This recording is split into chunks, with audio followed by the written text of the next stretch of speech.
तो गैस क्या आपको भी पोलैंड टीआरसी अप्लाई करना है, पीआर अप्लाई करना है, डिपोर्ट होने से डर लग रहा है? बहुत लोग डिपोर्ट हो रहे हैं। इस पोलैंड का भी जो नया डिजिटल सिस्टम आया टीआरसी का, उसी बारे में बात करेंगे। वीडियो अंत तक देखना भाई। बैक टू माय चैनल, मेरा नाम उत्कर्ष, मैं रहता हूँ भाई पोलैंड में, जो कि यूरोपियन शेंगन कंट्री होगा। इस वीडियो में बात करने वाले हैं पोलैंड टीआरसी का जो नया प्रोसेस चेंज हुआ है, जो भी नया प्रोसेस आया डिजिटल सिस्टम भाई MOS 2.0। बेसिकली फुल फॉर्म है भाई मोदवोव ऑब्सलुगी स्प्राव। So guys basically this is online digital platform, जहाँ की एक पोर्टल है पोलिश गवर्नमेंट की, जहाँ से आप भाई टीआरसी और पीआर वगैरह अप्लाई कर सकते हैं। मैं आपको भी करंट रियलिटी बताऊँ भाई, Poland TRC is like one of the worst countries in whole Europe. अगर आपको भाई यहाँ पे टीआरसी अप्लाई करना है, बहुत टाइम लगता है भाई। जैसे मेरे कुछ फ्रेंड्स हैं गाइस, लिटरली 1-2 साल से वेट कर रहे हैं just for the appointment, because उन्होंने बाई पोस्ट अप्लाई किया था और भाई वो अभी तक वेट ही कर रहे हैं कि अपॉइंटमेंट आए, तब फिंगरप्रिंट होए, फिर डिसीजन आएगा, फिर कार्ड छपेगा, फिर भाई टीआरसी आएगी। तो बहुत बुरा हाल है भाई। 27 अप्रैल 2026 अब इनका नया डिजिटल सिस्टम लॉन्च हो गया है भाई। तो वैसे जो नया सिस्टम आया ना, इससे बेसिकली हुआ क्या है, अब जो टीआरसी अप्लाई करने लोग पहले बाई पोस्ट अप्लाई करते थे या फिर अपॉइंटमेंट का वेट करते थे भाई 6-6 महीने, साल भर, वो ड्यूरेशन कम हो जाएगा। पर गैस इस वीडियो में आगे भी बात करूंगा कि मतलब गवर्नमेंट ने लॉन्च क्यों किया है, पोलिश गवर्नमेंट सही में चाहती है कि इमिग्रेशन आसान हो जाए या इनका एजेंडा कुछ और है। तो इस बारे में आगे बात करेंगे, काफी इंटरेस्टिंग है ये, ठीक है। अगर आपको पोलैंड का भाई टीआरसी अप्लाई करना है या फिर परमानेंट रेसिडेंसी या फिर EU long term permanent residency, वो भी अप्लाई करना है, तो इसके थ्रू आप कर सकते हो। पहले का मेथड था अप्लाई करने का बाई पोस्ट, उनको भाई अपॉइंटमेंट नहीं मिलती थी। बेसिकली बाई पोस्ट अप्लाई करना भी एक लीगल वे था, एक लेजिट वे था, जिससे आप भाई टीआरसी अप्लाई कर सकते थे। पर अब वो वैलिड नहीं है। From 27 April 2026 you can not apply by post. भाई आपको उजोन जाना ही नहीं है अप्लाई करने के लिए, जो भी उजोन बेसिकली यहाँ का इमिग्रेशन ऑफिस होता है।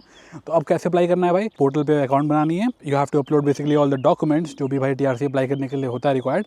अगर आपको उसके रिगार्डिंग भी वीडियो चाहिए तो आप लोग कमेंट में बताना भाई, I will make a separate video. Student TRC apply करने के लिए कौन कौन से डॉक्यूमेंट चाहिए होते हैं, और भाई वर्क अप्लाई कर लो, अगर आप यहाँ पर जॉब वगैरह करते हो तो वर्क टीआरसी के लिए कौन कौन से डॉक्यूमेंट्स रिक्वायर्ड होते हैं। अब मैं बताता हूँ गाइस कि गवर्नमेंट ने क्यों लाया है सिस्टम।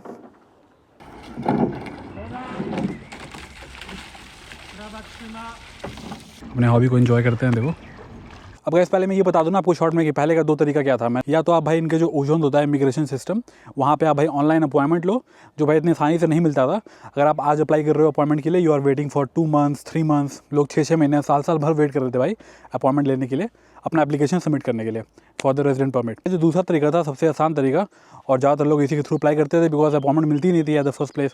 उसमें गाइस बेसिकली लोग क्या करते थे, फॉर्म वगैरह फिल करके डाउनलोड करके, and then they used to send by post, मतलब कुरियर करके एक as a registered letter they were sending this application to the उजोन, टू द इमिग्रेशन ऑफिस। जब भी उजोन को वो लेटर मिल जाता था ना, जिनको रिसीव हो गया वो लेटर, उस दिन आपके घर पे आ जाएगा एक yellow paper, that's like basically the confirmation कि आपने भाई अप्लाई कर दिया है by post. By post apply करने का तरीका था, it was very easy process. पर इससे होता क्या था ना कि बाई पोस्ट अप्लाई करोगे तो आपको सबसे ज़्यादा टाइम लगेगा भाई टीआरसी मिलने में। तो उस टाइम पहली बारी में अभी जब पोलैंड आया था 2018 में, तो मैंने भाई बाई पोस्ट अप्लाई किया था, मतलब बाई कुरियर। उसमें क्या हुआ ना कि मेरा भाई 1-1.5 साल एप्लीकेशन भाई पता नहीं क्या हुआ, खो गया भाई एप्लीकेशन। तो इसमें बार फ़ोन कर रहा हूँ यहाँ जो इमिग्रेशन ऑफिस होता है कि क्या हुआ मेरे एप्लीकेशन का, मेरे टीआरसी का, I am waiting from 1 year 2 year. तो बोल रहे हैं कि मेरा आपका एप्लीकेशन ही नहीं मिल रहा है हमें, मतलब आपका डॉक्यूमेंट खो गया है। तो इसमें इस तरह का रिस्क होता था कि बाई पोस्ट अप्लाई करोगे तो बहुत टाइम लग रहा है अपॉइंटमेंट मिलने में, एंड देन कभी कभी लोग का खो भी जाता था डॉक्यूमेंट्स वगैरह। तो गाइस फाइनली गवर्नमेंट ने देखा कि भाई इतने लोग का एप्लीकेशन खो जा रहा है, या फिर बहुत लंबा प्रोसेसिंग टाइम हो रहा है, या फिर पता ही नहीं चल रहा है कि एप्लीकेशन का हुआ क्या, कौन लीगल है कौन इलीगल है। इसी बारे में बात करते हैं ना कि गवर्नमेंट ने ये लाया क्यों है। ठीक है, हम इसलिए लाए ताकि लोगों का जो यहाँ पे इमिग्रेंट्स, लीगल इमिग्रेंट्स है, उनका जल्दी से एप्लीकेशन प्रोसेस हो जाए, टीआरसी का, रेजिडेंट परमिट का या परमानेंट रेसिडेंस का। पर मैं बताऊँ ना बैक हैंड में इनका क्या अभी चल रहा है। तो बेसिकली पिछले 5-6 महीनों से ना बहुत सारे यहाँ फॉरेनर्स डिपोर्ट हो रहे हैं। ठीक है, ये रियलिटी आपको कोई बताएगा नहीं, मैं बता रहा हूँ। बहुत सारे फॉरेनर्स डिपोर्ट हो रहे हैं, और वो क्यों हो रहे हैं, बॉर्डर पेट्रोल है, उसको बोलते हैं स्ट्रास ग्रेनिसा। तो क्या कर रही है, they are going to Indian restaurants, they are going to factories, warehouses, जहाँ पे ज़्यादातर फॉरेनर्स वगैरह काम करते हैं, और वहाँ पे ना वो फिजिकली सबका डॉक्यूमेंट चेक कर रहे हैं। वो आपके पास आएंगे, आपको ही पकड़ सकते हैं, वो randomly on the street red मार रहे हैं भाई वो बेसिकली। तो कहीं भी जा रहे हैं वो, आपको भी रोड किनारे कहीं भी पकड़ सकते हैं वो, और आपसे पूछेंगे अपना टीआरसी दिखाओ, अपना वीज़ा दिखाओ, पासपोर्ट दिखाओ। आपके पास डॉक्यूमेंट नहीं होगा भाई लीगल वैलिड, आपका सीधे प्रोसेस चल जाएगा डिपोर्टेशन में। और ऐसे बहुत सारे लोग डिपोर्ट अभी रिसेंटली हुए हैं, हमारे इंडिया के भी हुए हैं, ज़्यादातर पाकिस्तान, नेपाल, या फिर बहुत सारे लैटिन अमेरिकन कंट्रीज़ के, वेनेजुएला, अर्जेंटीना, पता नहीं वियतनाम वगैरह के कहाँ के लोग डिपोर्ट हो रहे हैं। तो ऐसा चल रहा है भाई बहुत टाइम से। ठीक है, मैं आपको बताता हूँ भाई गवर्नमेंट ने सिस्टम लाया क्यों। मैं भी आगे बात करूँगा कि कैसे आपको अप्लाई करना है, क्या प्रोसेस है। गवर्नमेंट ने सिस्टम इसलिए लाया बिकॉज जब बाई पोस्ट लोग अप्लाई करते थे ना, तो उसका एक लूप होल था, ठीक है, उनके लॉ में। और वो लूप होल क्या था कि बाई पोस्ट आप जब अप्लाई कर रहे हो ना, तो आपको भाई सारा उसमें डॉक्यूमेंट लगाने की जरूरत नहीं है। आप बस जो एप्लीकेशन फॉर्म होता है मेन, उसकी मैं फोटो डाल दूंगा, आप लोग देखना है स्क्रीन पे। तो एप्लीकेशन फॉर्म भर के अगर आप सबमिट कर रहे हो और उजोन जो यहाँ पे इमिग्रेशन ऑफिस है उनको रिसीव हो गया डॉक्यूमेंट, इसका मतलब है आप लीगल हो, मतलब आपका प्रोसेस चल रहा है। जब तक आपका प्रोसेस चल रहा है ना, तब तक आप लीगली पोलैंड में रह सकते हो। ठीक है, कि वो आते थे भाई किसी भी वीज़ा पे, या फिर मान लो उनका वीज़ा एक्सपायर हो गया या उनको कंपनी ने निकाल दिया भाई, तब भी उन्होंने भाई फॉर्म भर के ना उन्होंने अप्लाई कर दिया है बाई पोस्ट, ठीक है, बाई कुरियर, और उनका प्रोसेस चल रहा है टीआरसी का। और जब तक उनको ना केस इंस्पेक्टर असाइन नहीं हो जा रहा है, तब तक उनका भाई कोई डॉक्यूमेंट चेक नहीं कर रहा है। एक तरह के अपना TRC अप्लाई कर देते हो by post, so technically you are allowed to stay in Poland, ठीक है। तो इसका बहुत सारे फॉरेनर्स लोग इसका मिसयूज़ कर रहे थे कि ऐसे तो हम ट्रैक कर नहीं पा रहे हैं कि भाई कितने लोग अप्लाई कर रहे हैं। ऐसा होता है ना कि अगर ऑनलाइन सिस्टम आ जाए तो they can see each and every one application कि आपका पासपोर्ट नंबर से आप यहाँ पोलैंड में एज अ फॉरेनर रह रहे हो तो आप लीगल हो कि इलीगल हो। पुराने सिस्टम को ना अच्छे से ट्रैक नहीं कर पा रहे थे कि भाई कौन बंदा लीगल है, किस बंदे का क्या हुआ अपडेट, किस बंदे को वापस जाना है, किस बंदे का वीज़ा एक्सपायर हो गया है, who has to be deported, या कौन यहाँ पे इलीगली रह रहा है। तो इसलिए ना आगे जो गवर्नमेंट है उन्होंने फाइनली सोचा कि भाई क्या करते हैं, इसको कर देते हैं डिजिटल प्रोसेस है। इसका मतलब ये नहीं कि बहुत जल्दी प्रोसेस हो जाएगा, आपको 2 महीने में TRC कार्ड आपके हाथ में मिल जाएगी, नहीं, ये नहीं है। बेसिकली ये जो नया सिस्टम आया है इससे गवर्नमेंट और बॉर्डर पेट्रोल को आसानी हो जाएगी चेक करने में कि कौन लीगल है कौन इलीगल है, they can easily track you, ठीक है। तो अब जो ये नया सिस्टम आया ना इससे you have to be more careful. मुझे लगता है ये एक तरह से अच्छा सिस्टम आया, जो भी यहाँ पे भाई लीगली रह रहा है, लीगली काम कर रहा है, टैक्स वगैरह भर रहा है, कुछ ऐसे लॉ वगैरह ब्रेक नहीं कर रहा है, उसके लिए बहुत ही अच्छा है। तो मैं तो काफ़ी खुश हूँ, पर मुझे पता है भाई इससे बहुत लोगों को एक नेगेटिव व्यू पड़ेगा because they can be easily tracked and deported, जो भी यहाँ पे भाई इलीगली रह रहा है। सो गाइस अभी तक मैं जितने साल से यहाँ पोलैंड में रह रहा हूँ from 2018 I have met a lot of people, उनके पास सही वैलिड डॉक्यूमेंट्स वगैरह था नहीं, उन्होंने बाई पोस्ट ऐसे कुरियर से बस एक एप्लीकेशन फॉर्म भर के भेज दिया और वो वेट कर रहे थे भाई कि जब उनके इंस्पेक्टर साइन होगा, जब इंस्पेक्टर वो सब प्रॉपर डॉक्यूमेंटेशन उनसे मांगेगी तब वो कहीं से भी अरेंज करके दे कैन प्रोवाइड। तो लोग ऐसा ही कुछ जुगाड़ कर रहे थे, इनके लॉ में ऐसा एक लूपहोल था। अगर बात करते हैं गवर्नमेंट क्या बोल रही है कि why they have launched the digital system, तो गवर्नमेंट बोल रही है कि now everything is digital, it will be faster processing of the TRC application and also you can apply from home, you don't have to collect the documents और send by post. तो government का ये है भाई official, समझ रहे हो ना, पर जो रियल रीजन है मैंने आपको बता दिया। अगर बात करते हैं स्टेप बाय स्टेप प्रोसेस की, प्रोसेस क्या है भाई अप्लाई करने का। अब आपको जाना है भाई MOS के पोर्टल पे, मैं लिंक भी दे दूंगा डिस्क्रिप्शन में, you can go directly and check it out. वहाँ पे आपको एक अकाउंट बनानी है, ठीक है, न्यू अकाउंट। अगर आपको उससे पहले से अकाउंट था तो you delete that account, you have to make a new account and then you need a trusted profile, ठीक है।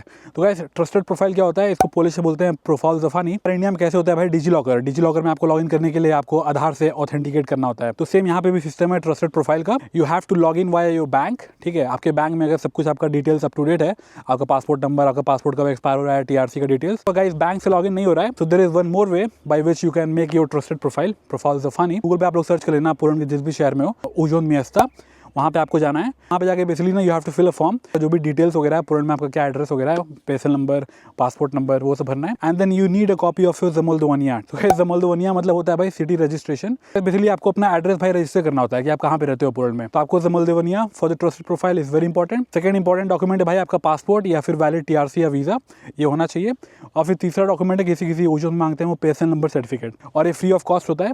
आपको भाई ये 3-4 डॉक्यूमेंट आपके पास होने चाहिए। अगर फिर आप काउंटर पर जाओगे तो आपका फाइल ज़फ़ानी है वो एक्टिवेट हो जाएगा आपका account and then you can basically digitally sign online. ये पूरा जो कॉन्सेप्ट है ट्रस्टेड प्रोफाइल का, इसका मतलब यही है कि आप भाई डिजिटली कोई भी डॉक्यूमेंट्स वगैरह साइन कर सकते हो या फॉर्म वगैरह फिल कर सकते हो, ठीक है। या फिर ये काम आता है अगर आपको टैक्स वगैरह भी जब पिट सबमिट करना होता है फॉर द टैक्स रिटर्न्स, तो उसमें भी काम देता है ये, ठीक है, ट्रस्टेड प्रोफाइल। तो ये आपके पास होना चाहिए। तो गाइस एक बार अपना अकाउंट बना लिया आप इस MOS सिस्टम पे, आपने ट्रस्टेड प्रोफाइल से लॉग इन कर ली, then you just have to fill the form, ठीक है। और फॉर्म फिल करने में सबसे इंपॉर्टेंट कैच है, it has to be in Polish.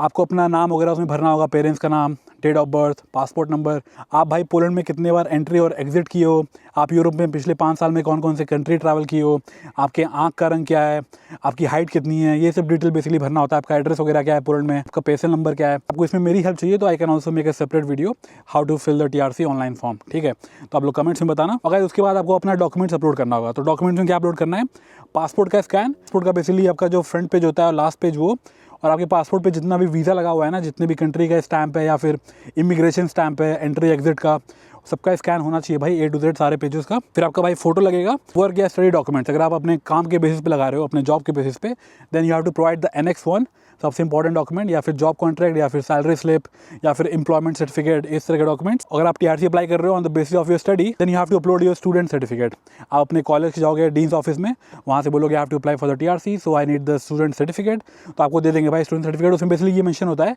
कि आप भाई कॉलेज के स्टूडेंट हो या आपका पासपोर्ट नंबर है, आपने इस साल की फीस पे कर दी है, ठीक है। और भी डॉक्यूमेंट्स होते हैं कुछ जैसे रेंट एग्रीमेंट वगैरह या फिर इंश्योरेंस, तो वो सभी आपको अपलोड करना होगा।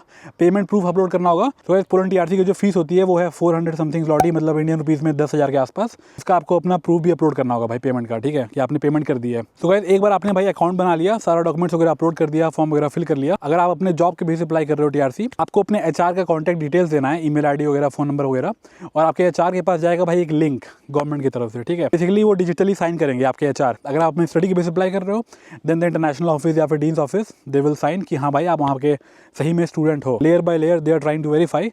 पहले भी वेरीफाई होता था, पर पहले इसमें इसलिए इसलिए टाइम लगता था because they were physically verifying, you know. अब सब भाई डिजिटली ऑनलाइन हो रहा है। क्या चाहिए ना कि अगर आप बहुत ही छोटे कंपनी में या फिर बड़े कंपनी में काम करते हो तो उस केस में you have to inform your HR well in advance. आप उनको पहले से बोल दो कि भाई मैंने TRC अप्लाई की हुई है। अगर भाई इमिग्रेशन ऑफिस से अगर आपको ईमेल वगैरह आएगा तो please just sign on the document digitally. अब ऐसा होगा ना कि इमिग्रेशन ऑफिस तो टाइम अपना जो लेगा वो लेगा ही, पर अगर आपका HR कोऑपरेट नहीं कर रहा है, उसने भाई टाइम पे साइन वगैरह नहीं किया आपके डॉक्यूमेंट्स पे डिजिटली, तो फिर आपको TRC नहीं मिलेगी, you will get a rejection. तो आपके HR या फिर आपकी यूनिवर्सिटी जब डॉक्यूमेंट साइन कर देंगे, इसका मतलब है अब आपने भाई सक्सेसफुली अप्लाई कर दिया है। तो पहले क्या होता था ना, आप जिस दिन भाई अपॉइंटमेंट लेके जा रहे हो तो आपके पासपोर्ट पे एक रेड स्टैंप लगता था, मैं उसका फोटो डाल दूंगा, आप लोग देख लेना साइड में। तो अब वो आपको स्टैंप नहीं लगेगा पासपोर्ट पे। तो गाइस बेसिकली अब क्या होगा, अब आपका डिजिटली जब कोई डॉक्यूमेंट सबमिट हो जाएगा ना, then you will get a certificate, ठीक है। तो बेसिकली वो आपको सर्टिफिकेट डाउनलोड करके अपने पास रखना है, physical copy all the time, because जब भी आपको यहाँ पे पुलिस वगैरह रोकती है या फिर बॉर्डर कंट्रोल, तो आपको वो सर्टिफिकेट दिखाना होगा कि देखो मैंने अप्लाई किया हुआ है TRC। सो गाइस इस सर्टिफिकेट को बोलते हैं UPO, ठीक है, ऑफिशियल कंफर्मेशन ऑफ रिसिप्ट। अब गाइस इसके आगे का जो स्टेप है वो टोटली सेम है पहले वाला। अब क्या होगा, अब आपको जो भी इमिग्रेशन ऑफिस है, जो भी उजोन है आपने जहाँ से अप्लाई किया अपने शहर में, वो आपको भाई इन्फॉर्म करेंगे कि you have to come for the fingerprint. तो गाइस पहले भी ये प्रोसेस था कि वो आपको बुलाएंगे भाई फिंगरप्रिंट के लिए। तो इसको बेसिकली बायोमेट्रिक बोलते हैं। आपको 5 उंगली का लेंगे वो फिंगरप्रिंट, देन आपका भाई ऑफिशियली मतलब काम अब स्टार्ट हो गया है, ठीक है। तो इसके बाद क्या होगा, इसके आगे का प्रोसेस वही है, आपका 2 से 3 महीने के बाद जब भी फिंगरप्रिंट हो जाए उसके बाद आपका डिसीजन आएगा आपके एड्रेस पे फिजिकली, मतलब जैसे पहले आता था। तो वो प्रोसेस बिल्कुल सेम है। आपके भाई फिजिकल जो आपने एड्रेस दिया हुआ है उस एड्रेस पे आएगा डॉक्यूमेंट डिसीजन, भाई TRC का पॉजिटिव डिसीजन आया या फिर नेगेटिव आया है। आप लॉगिन करके एग्जैक्ट स्टेटस देख सकते हो कि क्या चल रहा है भाई, and then you can call the immigration office, physically letter वगैरह लिख सकते हो। जो नया सिस्टम आया है इसका मतलब ये नहीं है भाई कि अब प्रोसेस फास्ट होगा। उजोन होते हैं यहाँ पे जो इमिग्रेशन ऑफिस होता है, इसमें ज़्यादातर भाई बूढ़े लोग काम करते हैं। बूढ़े लोग इन द सेंस मतलब 40 के अबव, ठीक है। तो वो सब जो लोग हैं ना, उनको सही से कंप्यूटर चलाने भी उतना आता नहीं है। मैं अपने फिजिकली एक्सपीरियंस से बता रहा हूँ। तो for them to get use to this new system, और जो न्यू सिस्टम अभी लॉन्च हुआ है तो उसमें भाई स्टार्टिंग में होता है ना कि बहुत सारे लोग एक साथ अप्लाई करेंगे तो चांसेस है कि भाई वेबसाइट क्रैश कर जाए, इसलिए you have to apply well in advance. आप भाई अपने लास्ट डे का वेट मत करो कि आपका भाई जिस दिन वीज़ा एक्सपायर हो रहा है आप उस दिन अप्लाई करोगे। 2, 3, 4 महीने, 5 महीने, 6 महीने एडवांस में अप्लाई करना शुरू कर दो, जितना जल्दी आप कर सकते हो, ठीक है। तो गाइस जो डिजिटल सिस्टम आया है इसका मतलब ये नहीं कि अब सब काम भाई ऑनलाइन AI से अप्रूव हो जा रहा है, ये हो जा रहा है, नहीं। अभी भी आप बस ऑनलाइन सबमिट कर रहे हो, जो भी आपका सारा डॉक्यूमेंटेशन वगैरह है, जो भी उनको वेरीफाई करना है वो वेरीफाई एक पर्सनल बंदा ही करेगा। वहाँ पे इंस्पेक्टर काम करते हैं, ठीक है, उजोन में। टाइम उतना ही लगने वाला है, आप लोग देख लेना अपने एक्सपीरियंस में। मैं आगे भी और अपडेटेड वीडियो बनाते रहूँगा। बॉर्डर पेट्रोल है, they can easily track you know. तो यही है। तो गाइस मैं आपको समराइज करके बताऊँ ना कि भाई जो ऑनलाइन सिस्टम है इससे क्या चेंजेस आए। तो basically no paper application, you can not apply by post, now everything is online. आपको ऑनलाइन अप्लाई करना है भाई। नो क्यू एट द उजोन, अब आपको ऐसे क्यू में खड़ा नहीं होना पड़ेगा, आपको अपॉइंटमेंट के लिए वेट नहीं करना पड़ेगा। आप कभी भी अप्लाई कर सकते हो, जब भी आपको टाइम मिले अपने घर से बैठ के आराम से अप्लाई करो, कोई टेंशन नहीं है भाई। बहुत लोगों का ये भी क्वेश्चन आएगा ना कि उत्कर्ष हम यहाँ पे बहुत सारी जो TRC की एजेंसी हैं, अब उनकी ज़रूरत आपको पड़ेगी नहीं पड़ेगी। तो मैं बोलूँगा ना अभी आपको ज़रूरत पड़ेगी, बिकॉज वो जो फॉर्म वगैरह भरना है ना सारा पोलिश में, उसमें you don't have to write in English. तो उसमें कहीं ना कहीं अगर आपको पहले से एक्सपीरियंस नहीं है कि फॉर्म कैसे भरते हैं, then you need a professional you know who can help you. Plus अगर आप उनको अपना पावर ऑफ अटॉर्नी दोगे तो सारा डॉक्यूमेंटेशन वगैरह, अपडेट्स वगैरह उनके पास आएगा। इन दैट केस जो भी डिसीजन होगा या फिर फिंगरप्रिंट का इन्फॉर्मेशन वगैरह, तो आप TRC अप्लाई कर देते हो, बहुत टाइम लग रहा है, तो आपको अगर अपडेट वगैरह चाहिए तो अगर आप किसी एजेंसी के थ्रू कराते हो, that case they can write a formal complain letter to the उजोन, वही पोलिश में लिखना होता है। तो इसलिए मैं नहीं बोलता कि अब भाई TRC एजेंसी का काम नहीं है, या आपके ऊपर है, आप खुद से करना चाहते हो अपना। अब थर्ड पॉइंट है जो मैं समराइज कर रहा था कि now the employer involvement is mandatory, ना कि जो एम्प्लॉयर है उससे आप डॉक्यूमेंटेशन वगैरह ले लिए कि भाई मेरे को TRC अप्लाई करनी है, आप मेरे को डॉक्यूमेंट्स ये सब दो HR से, तो आपको दे देंगे। Then after that you are on your own, आप भाई खुद से अप्लाई कर रहे हो TRC वगैरह, आपका एम्प्लॉयर का इसमें कुछ उतना इन्वॉल्वमेंट नहीं है। अब अगर वो आपका साइन नहीं करते हैं डॉक्यूमेंट्स, देन आपका TRC प्रोसेस आगे नहीं बढ़ेगा, then you will get deported, you will get rejection. यहाँ पे जो उजोन देन के पास पहले से ही पता है कितने हज़ारों लोग के एप्लीकेशन पड़े हुए हैं, आई थिंक लाखों में, तो वो सब जो बैकलॉग है ना, तो इसलिए भाई ऐसा नहीं है कि आपका प्रोसेस बहुत फास्ट हो जाएगा। बस हाँ, थोड़ा आसान हो गया अप्लाई करना और गवर्नमेंट के लिए आसान हो गया आपको ट्रैक करना। अगर आपका केस कॉम्प्लेक्स है, केस कॉम्प्लेक्स कैसे होता है, जैसे मान लो आपने TRC अप्लाई कर रही है on the basis of your job, और फिर उस दौरान आपने जॉब वगैरह चेंज कर दी, आपका एड्रेस चेंज हो गया, तो उस केस में you have to update the उजोन, ठीक है, कि मेरा एड्रेस चेंज हो गया है, मेरा एम्प्लॉयर चेंज हो गया है, आपको फिर नया डॉक्यूमेंट्स अपलोड करना होगा। तो आप जितने अपने TRC में चेंजेस करोगे ना, डिले ज़्यादा होगा, ठीक है, और उनके पास एक फॉर्मली एक्सक्यूज भी हो जाता है कि आपने अपने एप्लीकेशन में इतने सारे चेंजेस करे हैं तो समय लग रहा है। ये भी जो नया सिस्टम आया है, इससे गवर्नमेंट ने कोई नया डेडलाइन उजोन को नहीं दिया है कि आपको भाई 2 महीने में देना है TRC या 3 महीने में देना है। नॉर्मल प्रोसेसिंग टाइम जो चला आ रहा है 6 महीने, साल भर, उतना टाइम लगेगा भाई, तो आप लोग वही सब सोच के चलना। अगर जो नया टीआरसी का प्रोसेस है ना, इसमें जो बिगेस्ट फैक्टर है वो ये है कि please make sure to not make any mistakes. अगर आपने फॉर्म भरते समय कोई मिस्टेक्स कर दी, because chances are very high that you will get a negative decision. तो उससे बचने के लिए भाई प्लीज़ मेक श्योर आप पोलिश में आप गूगल ट्रांसलेट यूज़ करो, या फिर अपने पोलिश गर्लफ्रेंड को या अपने दोस्तों को किसी की भी हेल्प लेके, HR से हेल्प लेके, कैसे भी हेल्प लेके अच्छे से फॉर्म भरो, या फिर एजेंसी को हायर कर लो भाई। यहाँ पे बहुत सारी एजेंसी हैं जो खाली फॉर्म भरने में भी हेल्प कर रही हैं, ठीक है। बिकॉज फॉर्म भरने के बाद ना आप जो लॉगिन करोगे बार बार, आप अपने खुद से अकाउंट से लॉगिन करोगे, you are not authorize to give your personal details of your bank या फिर ट्रस्टेड प्रोफाइल, एजेंसी जहाँ से अप्लाई कर रहे हो। बात करते हैं कि इसके लिए नया सिस्टम लागू नहीं होगा। बेसिकली फैमिली रीयूनिफिकेशन के लिए, जैसे मान लो किसी के हस्बैंड यहाँ काम कर रहे हैं, किसी की वाइफ यहाँ काम कर रही है, उनको अपने हस्बैंड को बुलाना है या फिर अपने डिपेंडेंट्स को बुलाना है, बच्चे वगैरह को, तो वो अब नॉर्मल वैसे अप्लाई करेंगे। ये नया सिस्टम उनके लिए नहीं है, बिकॉज गाइस जो कभी पोलैंड आया ही नहीं है वो कैसे अप्लाई कर सकता है टीआरसी के लिए डिजिटली, बताओ। उसके पास यहाँ पे बैंक अकाउंट होगा ना, ट्रस्टेड प्रोफाइल होगा। इस सिस्टम के बारे में कुछ और बात करते हैं। ये फ्री ऑफ चार्ज है, इसमें आपको कोई भी आपको फीस देने की जरूरत नहीं है जब अप्लाई कर रहे हो। हाँ, आपको जो एप्लीकेशन फी होता है ना वो तो पे करना पड़ेगा। इस पोलिश गवर्नमेंट की वेबसाइट पे भी लिखा हुआ है कि अगर आपने कोई ऐसा डॉक्यूमेंट सबमिट नहीं किया है तो आपको फिजिकली बुला के वो वेरीफाई कर सकते हैं डॉक्यूमेंट। अगर उनको किसी डॉक्यूमेंट पे ना डाउट हुआ कि आपका ये मतलब फर्जी डॉक्यूमेंट है या ये लेजिट डॉक्यूमेंट नहीं है, so they can ask you to visit the office, to the immigration office, और वहाँ आपको फिर अपना डॉक्यूमेंट वगैरह फिजिकली दिखाना होगा, शो करना होगा। ये मतलब नहीं है कि डिजिटल सिस्टम आया तो कुछ भी चेप दिया ऑनलाइन, अपलोड कर दिया, सबमिट कर दिया, नहीं भाई। आप जब फोटो अपलोड करते हो ना, तो प्लीज़ मेक श्योर आपका फोटो भाई 6 महीने से पुराना नहीं है। अगर 6 महीने से पुराना है so they will reject you. ये मेरे साथ हुआ था, मैं जब यहाँ पे भाई ड्राइविंग लाइसेंस अप्लाई कर रहा था तो मेरा फोटो थोड़ा 1-2 साल पुराना था, तो बंदी बोली कि भाई नहीं, ये फोटो से काम नहीं चलेगा, you have to submit a new photo, जो भी लेटेस्ट फोटो है। तो प्लीज़ मेक श्योर आप जो भी फोटो अपलोड करोगे that should be the latest, taken less than 6 months ago. यहाँ पे उन्होंने साइज मेंशन किया हुआ है कि जो भी फोटोज का साइज है that should be maximum 2.5 MB colourful photograph, 35 mm into 45 mm, और जो फोटो का आपका फेस है ना दैट शुड बी 70 to 80% आपका फेस। अगर आपके टोटल जो भी नंबर ऑफ डॉक्यूमेंट्स है ना, सबका टोटल साइज होना चाहिए मैक्सिमम 50 MB, मतलब 50 MB से ऊपर नहीं होना चाहिए। कि जब भी आप अपना अप्लाई करोगे टीआरसी के लिए, ऑनलाइन फॉर्म वगैरह भर दोगे, तो आपका जो भी आप ईमेल दोगे ना अपने एम्प्लॉयर का या फिर अपने यूनिवर्सिटी का, तो यूनिवर्सिटी के पास वो जो लिंक जाएगा ना that should be valid for 30 days, मतलब 30 दिन के अंदर अंदर जो भी आपका यूनिवर्सिटी या आपके HR हैं, they have to sign the document digitally. अगर वो नहीं करते हैं तो फिर you will get a negative decision on your application, आपका application they will not consider, ठीक है। I communicate with the voivodeship office via MOS portal, तो इन्होंने नो लिखा हुआ है, उससे आप जो इमिग्रेशन ऑफिस है उनसे डायरेक्ट कम्युनिकेट नहीं कर पाओगे। मतलब वहाँ पे ऐसा ऑप्शन नहीं होगा भाई चैट करो या फिर ईमेल वगैरह भेजो। Can I deliver the original copies of documents to the office, तो उन्होंने लिखा हुआ है भाई कि you will be requested by the voivodeship office who is handling your case to come physically in person to show your original documents. तो मैं ये बोल रहा था भाई कि ऐसा नहीं है कि ऑनलाइन है तो कुछ भी टेप दो, ओरिजिनल भाई जो भी डॉक्यूमेंट्स है ना वो सब अपने पास रखो, they can call you to verify the documents physically, in person. अब गाइस ये काफी अच्छा पॉइंट है, इन्होंने साफ साफ मेंशन किया हुआ है कि if you change your employer, ठीक है, या फिर योर एड्रेस, तो you have to write a physical document. In that case you can not inform just by the MOS portal, जो भी ऑनलाइन डिजिटल सिस्टम है, to write a letter physically in the paper form to the immigration office informing about the change, कि आपने job change करी है या आपने अपना एड्रेस चेंज किया है, कि how will I receive a decision in my case. तो उन्होंने लिखा हुआ है भाई कि आपका जो भी वाइवरशिप ऑफिस हैंडल कर रहा है case, they will send you a physical copy, a physical document to your address. बहुत लोगों के साथ ऐसा भी होता है ना कि आप मान लो अपना एड्रेस दियो, आप आज यहाँ रहते हो इस अपार्टमेंट में, वहाँ का आपने एड्रेस दिया, आपने टीआरसी अप्लाई करी है, मीनवाइल आपने एड्रेस चेंज कर लिया, आपका लैंडलॉर्ड ने आपको निकाल दिया, यू चेंज योर एड्रेस, तो उस केस में आपको इन्फॉर्म करना होता है ओजोन को भाई कि अब मेरा नया एड्रेस ये है। तो आप उसमें जितने चेंजेस करोगे उतना आपका एप्लीकेशन कॉम्प्लेक्स हो जाएगा, उतना ही टाइम लगेगा भाई टीआरसी में। फिर अगर जो लास्ट क्वेश्चन इन्होंने मेंशन किया ये काफी इंटरेस्टिंग है कि can I appeal against the negative decision via the MOS 2.0 online system, कि किसी भी वजह से अगर आपका नेगेटिव आता है डिसीजन, बहुत लोग आता है भाई नेगेटिव डिसीजन, ये इज वेरी कॉमन, तो उस केस में आपको फिजिकली फिर अपील करना होगा। तो you can not appeal by this online system, you have to appeal by writing a letter, तो यही बोल रहा था मैं, जो भी यहाँ पर टीआरसी एजेंसी वगैरह है, अगर आपको इसमें कोई भी डाउट लग रहा है, if you are not very confident applying by yourself, so in that case you can take help of any other agency. देख लेना भाई कितना वो चार्ज वगैरह करते हैं, एंड देन या। तो ये था भाई वीडियो के लिए, आप लोग बताना भाई कैसा लगा वीडियो। जो ये नया सिस्टम आया, इससे आज से 6 महीने बाद, साल भर बाद चीज़ें थोड़ी फास्ट हो जाएंगी, it will get more efficient and more smooth applying for TRC in Poland. मैं बहुत सारे यहाँ पे इमिग्रेशन लॉयर को भी फॉलो करता हूँ फेसबुक वगैरह पे, तो यही बोल रहे थे भाई कि स्टार्टिंग में तो बहुत ही it will be a chaos, because immigration office में जो भी लोग काम करते हैं भाई थोड़े बूढ़े होते हैं,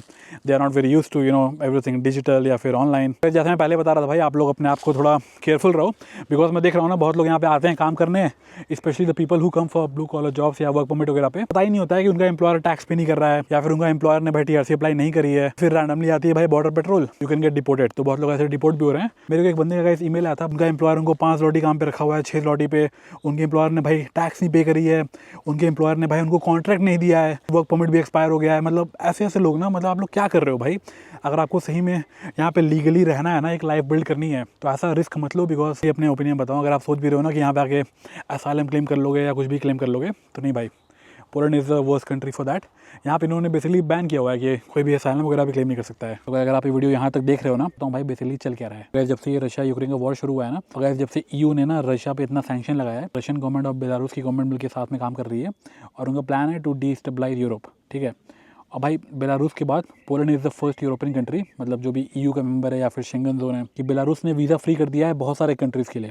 तो बहुत सारे कंट्री के लोग जा रहे हैं बेलारूस, एंड उनका प्लान ये है कि फिर बेलारूस की government they are dropping them to the Belarus Poland border. वो क्या कर रहे हैं, they are trying to cross the border at night, you know, illegally. अगर वो बॉर्डर बहुत ही बड़ा है भाई, वहाँ पूरा जंगल उंगल है। तो पोलैंड की जो मिलिट्री है, they are monitoring the border 24/7। बहुत सारे लोग कैसे कैसे करके बॉर्डर क्रॉस कर ले रहे हैं इलीगली एट नाइट। पिछले 1-2 सालों में ना केसेस होते हैं या फिर फीमेल्स पे अटैक, ये सब केसेस बढ़ रहे हैं धीरे धीरे, ठीक है। लोग भाई न्यूज़ पढ़ लेना। लैटिन अमेरिकन कंट्री का एक इलीगल इमिग्रेंट था, he was trying to rape a women, और उसने अटैक कर दिया भाई, and the girl died. I think the girl was like 21 और 22 ईयर्स ओल्ड। बेलारूस पोलैंड के बॉर्डर पे भी हर दिन ये होते रहता है कि जो भी इलीगल इमिग्रेंट है ना, they are trying to attack the police soldiers, you know, the police military, भाले से या कुछ लोहे का sharp, trying to throw some objects at the military. तो 1-2 साल पहले यहाँ के जो मिलिट्री के भी ऑफिसर है ना, ही डाइड। जो इलीगल इमिग्रेंट्स हैं उन्होंने भाई रात में उस पर अटैक कर दिया था। तो यहाँ पे ऐसा होता है ना कि जो भी ये पुलिस हो गया या फिर बॉर्डर पेट्रोल हो गया, इन सब लोग की जो लाइफ है ना, they are very much respected. हमारे इंडिया में तो ये थोड़ी सैड रियलिटी है कि भाई हमारे देश के जवान को कुछ भी हो जाता है तो गवर्नमेंट उतना केयर करती नहीं है, मतलब हाँ दिखाने के लिए कर दिया, मतलब अनाउंसमेंट हो गया, ये हो गया। इलीगल्स यहाँ पे आके they are trying to commit some crimes, they are trying to attack someone, या फिर स्टील, या फिर रॉबरी, या फिर रेप, या जो भी ये सब हो गया। अब जो यहाँ की गवर्नमेंट है ना, उन्होंने सोचा भाई अब रेड मारते हैं भाई कि कौन यहाँ पे लीगल है कौन इलीगल है। तो हमारे कंट्रीज़ के, इंडिया के, पाकिस्तान के, नेपाल के, बांग्लादेश के, श्रीलंका के रोज़ पकड़े जा रहे हैं भाई। They are working illegally, their employers are not paying taxes, या फिर वो इलीगल आए थे, वो भी किसी कंट्री से मूव होकर यहाँ पे यूरोप में। तो गवर्नमेंट ने सोचा भाई कि चलो अब एक ऐसा सिस्टम बनाते हैं ऑनलाइन जहाँ से हम ईजिली ट्रैक कर पाएंगे कि साला कौन लीगल है कौन इलीगल है। और जैसे मैंने पहले बताया वीडियो की शुरुआत में कि जो बाई पोस्ट लोग अप्लाई करते थे, तो उसमें कहीं ना कहीं ये गवर्नमेंट का लूप होल था कि भाई कोई भी बस एक फॉर्म भर के भेज दे रहा है ओजोन को, यहाँ पे लीगली या फिर इलीगली रह के काम कर रहा है, पैसे कमा रहा है या कुछ क्राइम वराइम कर रहा है। तो ये सब यहाँ पे काफ़ी बढ़ गया था, ठीक है। पोलैंड में ज़्यादातर क्राइम होती है वो करते हैं सारे Ukrainians, Belarusians, Georgians. This people are known for committing a lot of crimes in Poland, और ये भी अप्लाई करते हैं यहाँ पे TRC के लिए। तो कहीं ना कहीं इनको ट्रैक करने के लिए भी, ताकि इनको पता चले कि साले कितने फॉरेनर्स एग्जैक्टली रह रहे हैं, कौन अप्लाई कर रहा है, कौन लीगल है कौन इलीगल है। बेसिकली इनका मकसद पूरा यही है ओवरऑल, इमिग्रेंट्स को भाई जल्दी से मिल जाए फास्टर TRC प्रोसेसिंग। नहीं, ये बोलने के लिए है, पर इनका बैक ऑफ द माइंड यही प्लान है कि they can easily track you and they can easily deport you, ठीक है। तो आप लोग भाई सावधान रहो, अच्छे से अपना काम वगैरह करो, लेजिट, कुछ भी इलीगल मत करो। मैं कुछ इलीगल प्रमोट भी नहीं करता हूँ अपने चैनल पे। यहाँ बहुत सारे पोलिश लोग ना मेरी वीडियो देखते हैं तो उनको लगता है कि मैं भाई इलीगल इमिग्रेशन प्रमोट कर रहा हूँ या ऐसा कुछ कर रहा हूँ। नहीं भाई, I have never promoted anything illegal on my channel, ठीक है। जो भी यहाँ पे लीगल वेज होता है मैं बस इन्फॉर्मेशन दे रहा हूँ, जो इन्फॉर्मेशन भाई पोलिश गवर्नमेंट के वेबसाइट वगैरह पे है, मैं बस आपको अपने हिंदी में सरल भाषा में समझाने की कोशिश कर रहा हूँ। बहुत सारे लोग यहाँ मेरे पीछे पड़े हुए हैं और मेरे को बोलते हैं कि तुम वीडियो मत बनाओ, यू नो, इनडायरेक्ट वे में धमकी वगैरह भी दे रहे हैं मुझे। वो लग रहा है कि मैं पोलैंड को इतना प्रमोट कर रहा हूँ और उनको ये डर है कि यहाँ पे इतने सारे इंडियंस आ जाएंगे, जैसे इंडियंस कनाडा में हैं, UK में हैं, ऑस्ट्रेलिया, न्यूजीलैंड में हैं। तो उनको कहीं ना कहीं ये लगता है कि मेरे वीडियो से वही लगता है ना कि मेरे 1 लाख सब्सक्राइबर हैं, तो उनके लिए बहुत ही बड़ा नंबर है। तो गाइस, मेरा एक पोलिश फ्रेंड है, वो मुझे बोल रहा था कि Utkarsh the biggest Polish YouTubers, they have like 4 million 5 million subscribers. इनके लिए गाइस किसी का 1 लाख हो जाता है ना सब्सक्राइबर, तो इनको लगता है ये बहुत ही बड़ा नंबर है, मतलब बहुत ही बड़ा इन्फ्लुएंसर है, ऐसा कुछ। बेसिकली यही सब था भाई वीडियोज़ के लिए इन्फॉर्मेशन। अगर आपको वीडियो पसंद आई होगी, कुछ भी इन्फॉर्मेशन मिली होगी, आपके कोई भी डाउट है तो feel free to comment, I will try to help you in the comments. और मिलते हैं भाई नेक्स्ट व्लॉग में। Till then love from Poland, please अपना सपोर्ट करो, सब्सक्राइब करो, वीडियो लाइक करना भाई। वीडियो ऐसे बनाने में ना मेहनत लगती है। मैं अभी ऑफिस से आया हूँ, थोड़ा शाम भाई अंधेरा होने से पहले एक वीडियो शूट कर लूँ। बैठा हुआ हूँ नदी किनारे, this is back waters of the river. कितनी शांति है भाई, देखो। एक मतलब मैं ही हूँ जो कब से भाई एकदम चिल्ला चिल्ला के वीडियो बनाया जा रहा हूँ। You can here the birds. पता नहीं क्या आपको दिख रहा है कि नहीं, वहाँ पे एक प्लेन भी जा रही है भाई, देखो।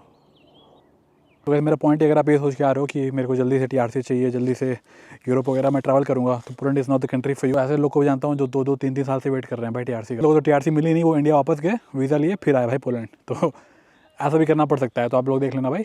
मिलते हैं।